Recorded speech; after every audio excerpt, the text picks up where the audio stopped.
So I'm sure by now many of you have heard that there is a rumor floating around that the Nintendo Switch OS 6.0.0 update is on its way and supposedly releasing soon. And I kind of take that as a releasing sometime between now and the release of the Nintendo Switch Online service, because obviously in order to release the Nintendo Switch Online service, they have to do a pre-update that is going to include a bunch of the features they want to pack in, and then they'll just unlock it on a certain time date.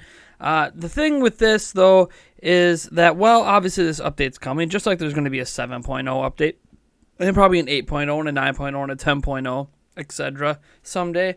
It's that this rumor comes from Mike Heskin. So Mike Heskin is apparently, according to Reset Era anyways, really well known amongst the hacking and data mining Switch community, and he actually identifies as a vulnerability researcher. And while we haven't really had a huge firmware update in quite a while, it appears that something is coming. He said that it's important that we get Nintendo updates up and running before the 6.x drops. Yes, 6.0.0 is real, and it's getting very close to an official release. And then he said, a friend of mine who's a registered developer warned me that it got uploaded to the developer CDN and has been in beta for quite a while now. Basically, developers are already running some sort of version of 6.0.0 in anticipation of its release on Switch, which is important, obviously, when you're talking about updating the clients and making sure that your games run on this new OS, all that great stuff. So, that all being said, I don't really want to focus so much on the news itself because you've probably heard it by now. A zillion YouTube channels have covered it, a zillion websites have covered it, and for the most part, I think it's pretty spot on. Regardless of what Mike Heskin or anyone else says, it's obvious we were going to get a major Switch OS update before the Nintendo Switch Online service launches. Instead, what I want to talk about, since this is a major update, right? Anytime it's a numbered update on the first number, because if this was like a 5.5, a 5.6, 5.7, 5.7.1, like those are small updates. But when you go from version 5.0 to version 6.0, that's a massive update. And while we know it's going to affect online, I want to talk about specifically other features we would like to see be included with this that probably won't happen.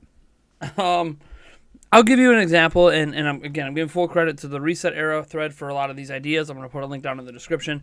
A way to sort your games, whether it is individual sorting, being able to, manually move games, or at least being able to have different ways to, because right now the games are organized by recently played. Maybe you want to organize them by purchase date. Maybe you want to organize them alphabetically. Maybe you want to organize them by first party, second party, third party, indie, or whatever, or digital versus physical, or just manual ordering. I think all of the above options should be available.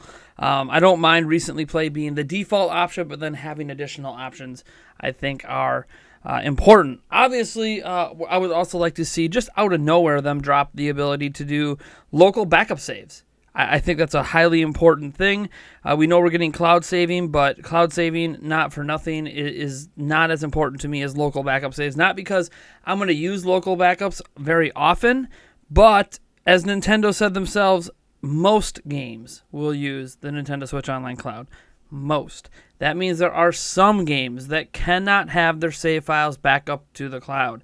I'm guessing these are probably indie games or something of that nature, and in that case, I would like to have those saves backed up to a local medium, so I can upgrade my Switch in the future if they really took a Switch Pro or something, and not be worrisome that if I screw up something somewhere and my save files get deleted off my original Switch, then I'm not going to have them. Plus, obviously, there's the protection. Sometimes I'll let my kids play with my Switch, which you could say that's a mistake as a parent, but I fully believe in letting them dive a little bit into some of the stuff I play, and something could happen. It would be nice to be able to have local backups as well as the cloud backups.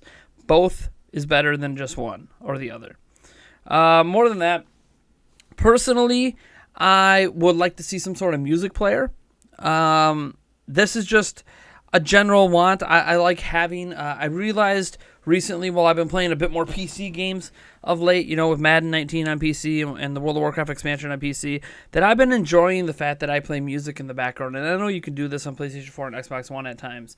I kind of like that. I want the ability to mute game audio and just play my own music, whether it's from Pandora or Spotify or whatever service they want to support on Switch, because I know that they're going to create their own music service.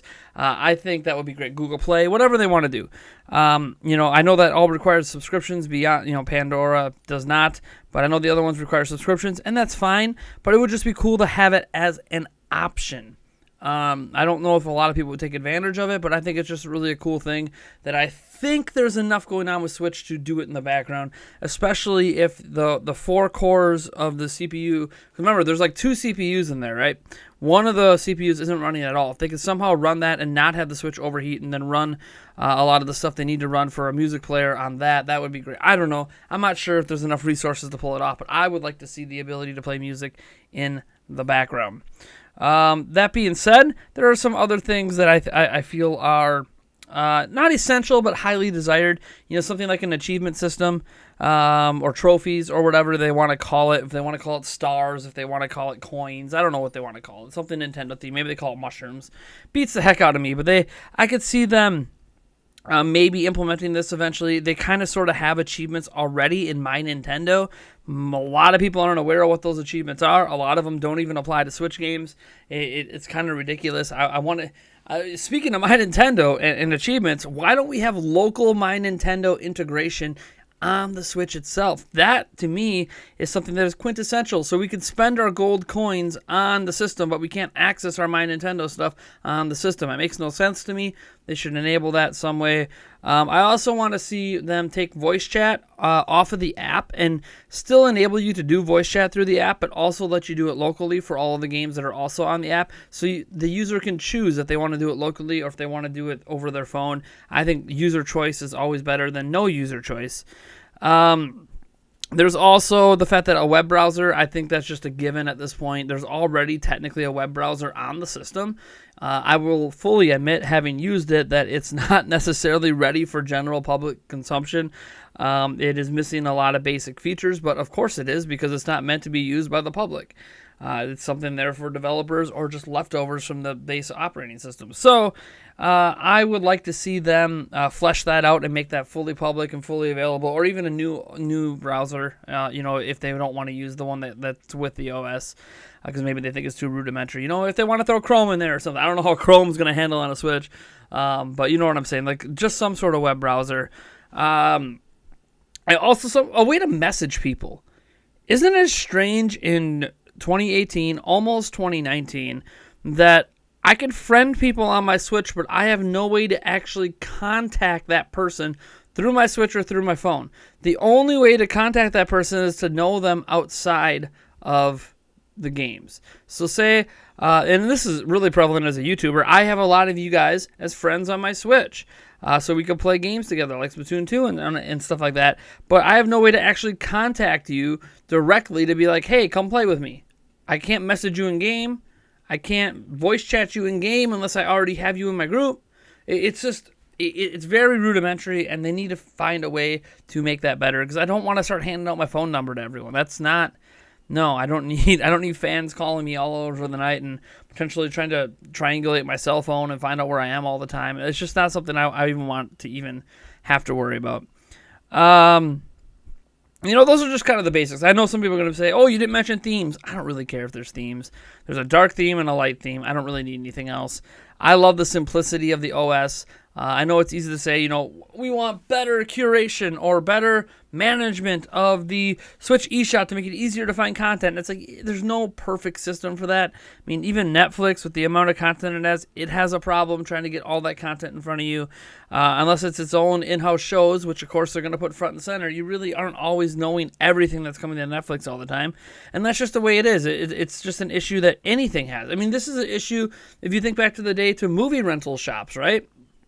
You would go into your Blockbusters of the world, and there would be thousands and thousands and thousands of movies in there. Yeah, they put the newest and latest stuff in a certain section, but sometimes there'd be so many, they all fit in that section. So then it would go subcategorized into horror movies and comedy movies, and then you have to sift through all that stuff. And you basically have to specifically be looking to find certain movies at times.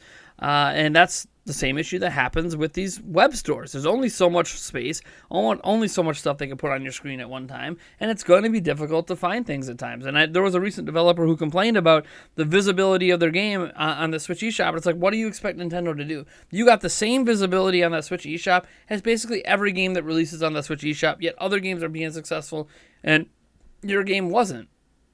Maybe you don't blame Nintendo. Maybe contact more people like myself or Spawnwave or other people to play your game and get it in front of some eyes and get the word of mouth going. Word of mouth is the best form of advertising there is, especially in this world where you're fighting for that screen space. Well, you're not always going to find it in the advertising realm, so you need to get it in front of other people who have an audience. I don't know. That's just me, my 2 cents on it. You know, complaining to Nintendo and saying, oh, they should have retweeted it out. It's like, yeah, it would have helped a few thousand sales maybe. Like, if you want sales like, like Celeste or something like that, you're going to have to do a lot better job self-advertising, not relying on Nintendo to do that for you.